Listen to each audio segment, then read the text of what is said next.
Okay, now that we are in the heat wave season, we must discuss this topic. This is based on a paper that's a few years old, 4 years old already, but the message is still very useful. The approaches to sustainable and accessible ways to keep cool. Mitigating climate change is vital, but inevitable rising temperatures means that identifying sustainable cooling strategies is also important. Strategies at the individual scale that focus on cooling the person instead of the surrounding air can be effectively adopted even in low resource settings. That's from the Lancet. I will point to the paper at the end, and so that's starting with the paper is on individual level, and green cities mitigation is a global goal, and uh, there are adaptations needed, and you can think of these as adaptations as well. Electric fans can provide effective cooling for young healthy adults up to 42 degrees centigrade in 50% humidity. That will be pretty oppressive, but electric fans still work directly if you can get under it or near it, because often they are crowded. Effective. So here negative, the pros and cons. Effectiveness is reduced with low humidity and in older adults unless accompanied by self-dousing. Increases dehydration but can be offset by drinking an extra glass of water per hour. Okay, so that's to keep in mind. Can reduce heat strain. So fan can increase the evaporation of the sweat and make you feel cool, but if it is low humidity, then you will be just blowing around hot air and the body has no way of sweating and cooling. Self-dousing can reduce heat strain and dehydration up to 47 degrees centigrade if dousing is sufficient to keep the skin wet.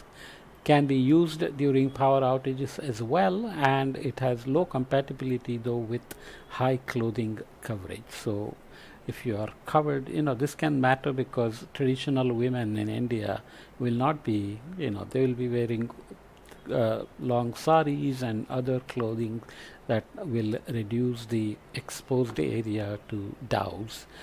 Foot immersion is a very cool technology, can reduce dehydration and thermal discomfort in hot and humid conditions, and can be used during power outages as well, but it has risks of slips and falls. Feet immersed above the ankles in 20 degrees C water can make a difference, so you have to have the extremities completely covered. That's where the body gains and loses heat, right? Wet clothing provides high evaporative heat loss without needing to sweat, can be used during power outages, but clothing must be re-soaked every 60 minutes, and it can begin to stink after a while as well, so you have to be careful.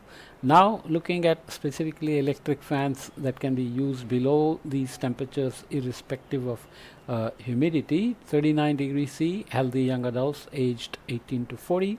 38 degrees C for healthy adults aged over 65.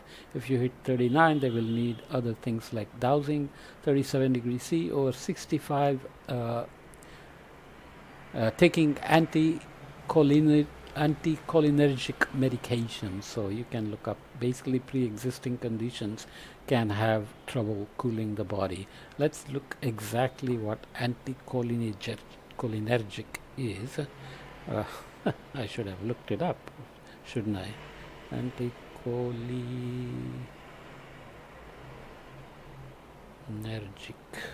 drug. So anticholinergic wow, I have real trouble. Anticholinergics are a class of drugs that block the action of acetylcholine, a neurotransmitter in the body. They are used to treat a variety of conditions, including stomach issues like abdominal pain and cramps, irritable bowel syndrome, overactive bladder, Parkinson's disease, insomnia, muscle spasms, excessive saliva production, and so on. So there is some interaction between body heat, losing body heat, and the medication. So evaporative coolers can cool air temperatures in dry conditions by increasing humidity, and the humidity evaporates and the temperatures fall. Basically energy is taken out of the room. Minimal effect in high humidity, so it works only if you have real dry air, and risks creating mosquito breeding sites without proper maintenance. So if you just spray these things and create puddles of water, then mosquitoes are going to boom, and you're going to have other issues like dengue and malaria and so on. Misting fans lowers air temperatures in hot and dry conditions similar to evaporative coolers, but it must be used in well ventilated or outdoor areas, otherwise humidity increases offset any of the benefit you get by the evaporative cooling. Risks of slips and falls, of course, because it can put a coating of water on the floors, and that's always dangerous, especially for older people. Ice towels can reduce core temperature and cardiovascular strain in conditions up to 45 degrees, but this requires access to ice and labor intensive to prepare as well. Crushed ice wrapped in a damp towel applied to neck and chest. Neck area is very good place where cooling can happen very rapidly, and you get some kind of a synthetic material that you can put in the fridge overnight and put it on your neck during the day. And cold water ingestion, of course, can provide internal cooling. Water should be ingested at a temperature that is most palatable, around 10 degrees C, to ensure optimal hydration.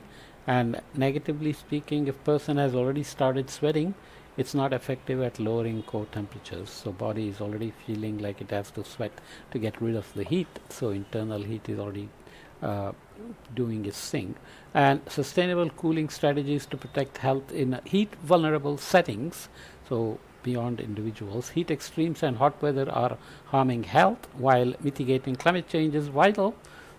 The inevitable rise in global temperatures is expected to exacerbate these harms in the future, and identifying opportunities for applying sustainable cooling strategies in heat vulnerable settings is also important. So let's look at what we already looked at, but this is for aged care homes, workplaces. So this is a person working outside, schools, playing sports, mass gatherings. Okay, this is Mecca.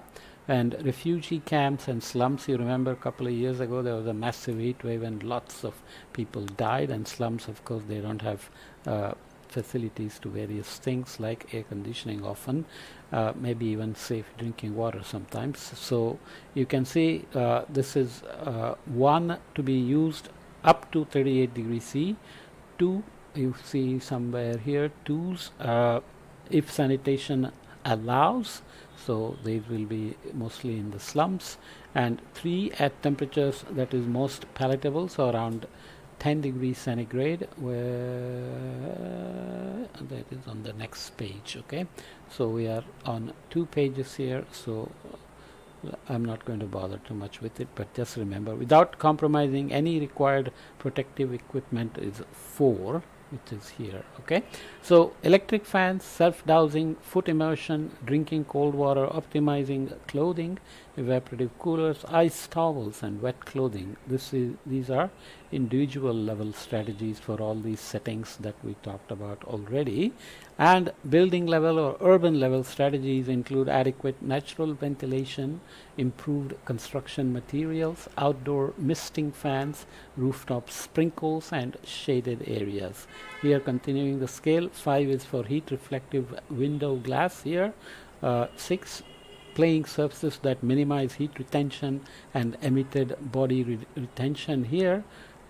Breathable tents is 7 here, and 8 is insulating roofs and walls over here. Other strategies, extra physical activities and hydration monitoring.